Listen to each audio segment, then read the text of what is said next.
Dear student, today we discussed on Weismann-Peacock hypothesis. ये public expenditure का एक दूसरा हाइपोथेसिस है। या वाइजमैन-पिकॉक ने अपनी इस थ्योरी में सबसे पहले वैगनर के लॉ को क्रिटिसाइज किया। उन्होंने कहा कि वैगनर लॉ में एक स्मूथ एंड कॉन्टिन्यूअस बिहेवियर जो हमें एक्सपेंडिचर का देखने को मिलता है, वाइजमैन-पिकॉक ने कहा नहीं, ऐसा नहीं होता है कि हमें इस तरह की स्मूथनेस एक्सपेंडिचर में देखने को मिले। सेकंड, इन्होंने वैगनर्स लॉ को एक और बेसिस पे क्रिटिसाइज किया कि वैगनर ने प्लान्ड एक्सपेंडिचर के बारे में चर्चा किया था, non planned just like as a war या सोशल डिस्टर्बेंस को लेकर कोई चर्चा नहीं की थी। तो वाइजमैन-पिकॉक ने इस चीज को भी लेकर चर्चा किया। तो वाइजमैन-पिकॉक ने 1961 को अपनी किताब the growth expenditure in United kingdom में अपनी हाइपोथेसिस दी। उन्होंने इसमें इस बात की चर्चा की कि 1890 से लेकर 1955 के बीच की अवधि में ब्रिटिश गवर्नमेंट के एक्सपेंडिचर बिहेवियर के बारे में चर्चा की, और उन्होंने कहा कि he said that increase in public expenditure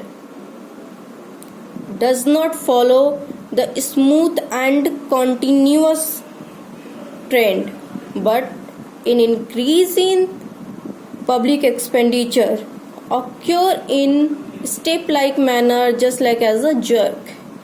यानी कि जब कोई unwanted situation just like as a war या सोशल डिस्टर्बेंस या फिर नेचुरल क्लैमिटी टाइप कोई चीज होती है, तो उस टाइम पे गवर्नमेंट का जो एक्सपेंडिचर है वो बढ़ जाता है। लेकिन गवर्नमेंट अपने एक्सपेंडिचर को कैसे कंप्लीट करेगा?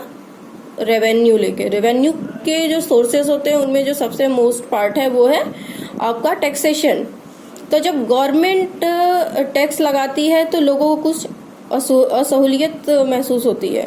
तो वाइजमैन-पिकॉक कहता है कि वो इन करदाताओं को एक ऐसा व्यक्ति मानता है जो टैक्स तो देना चाहते हैं बट जो सार्वजनिक सेवाओं की लाभ तो लेना चाहते हैं बट टैक्स नहीं देना चाहती। इसलिए जब गवर्नमेंट इन पर टैक्स लगाती है तो वो ये देखती है कि इन लोगों की क्या प्रतिक्रिया है।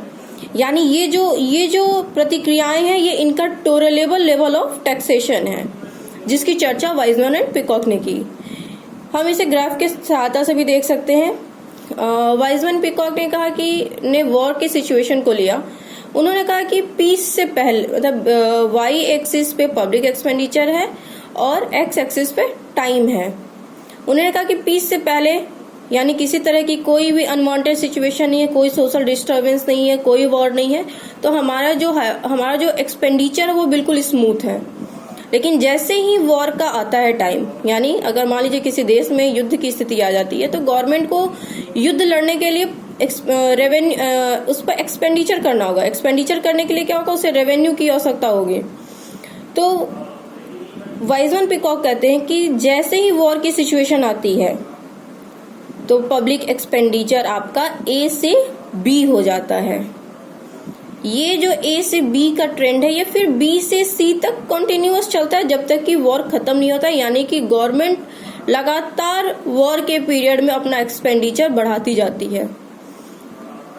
वाइजमैन-पिकॉक कहते हैं कि इन सपोज मान लीजिए कि वॉर खत्म हो गया, युद्ध की स्थिति खत्म हो गई, तो आफ्टर द वॉर ऐसा नहीं होता है कि पब्लिक एक्सपेंडिचर आपका सी से एफ तक कंटिन्यूअस बढ़े, या फिर ऐसा भी नहीं होता है कि युद्ध से पूर्व जहां पे पब्लिक एक्सपेंडिचर ए पॉइंट पे हो रहा था वैसे ही वो ए पॉइंट पे होता रहे। नहीं, उन्होंने कहा कि सी से डी पे भी नहीं आएगा गवर्नमेंट, बल्कि सी से जी पॉइंट पे जाएगा और फिर ये कंटिन्यूअस ग्रोथ करेगा। यानी वॉर के पूर्व की जो स्थिति थी गवर्नमेंट की एक्सपेंडिचर करने की, वो वॉर समाप्त होने के बाद वापस डी पॉइंट पे न आकर बल्कि पहले के लेवल से ऊंचा रहता है, यानी जी पॉइंट पे रहता है, और फिर ये कंटिन्यूअस चलता है जब तक कि फिर कोई नेचुरल क्लैमिटी या सोशल डिस्टर्बेंस या कोई अनवांटेड सिचुएशन गवर्नमेंट के सामने उत्पन्न न हो। उन्होंने 3 तरीके के इफेक्ट की चर्चा की। पहला डिस्प्लेसमेंट इफेक्ट, दूसरा इंस्पेक्शन इफेक्ट, तीसरा कंसंट्रेशन इफेक्ट। डिस्प्लेसमेंट इफेक्ट की हम चर्चा करते हैं सबसे पहले। डिस्प्लेसमेंट इफेक्ट क्या होता है कि जब कोई सोशल डिस्टर्बेंस होती है तो गवर्नमेंट का जो एक्सपेंडिचर होता है वो डिसकंटिन्यू हो जाता है। यानी कि वॉर के सिचुएशन से पहले गवर्नमेंट कम एक्सपेंडिचर कर रहा था, वॉर के टाइम पे उसने ज्यादा एक्सपेंडिचर किया और वॉर खत्म होने के बाद वो वापस वॉर से पूर्व की स्थिति में न आकर वॉर के पूर्व की स्थिति से थोड़ा ऊंचा रह के वो खर्च करता है। यानी इसी इफेक्ट को उन्होंने डिस्प्लेसमेंट इफेक्ट कहा। Now the inspection effect.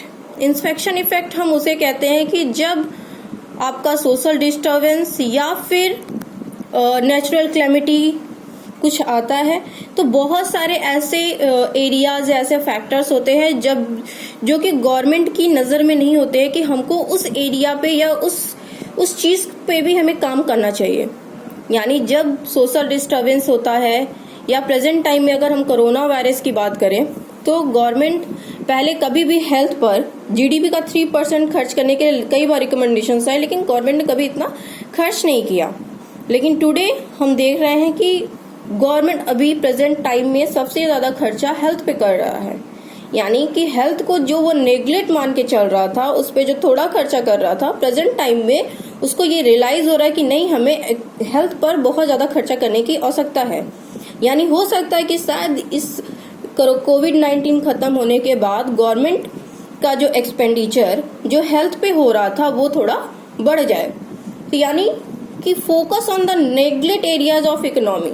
यानी इंस्पेक्शन इफेक्ट में जब कोई सोशल डिस्टर्बेंस या फिर कोई नेचुरल कैलेमिटी जैसी चीज होती है तो वो एरिया भी सामने उभर के आते हैं जिनके बारे में गवर्नमेंट ने कभी नहीं सोचा होगा और वो उन पर कार्य करते हैं।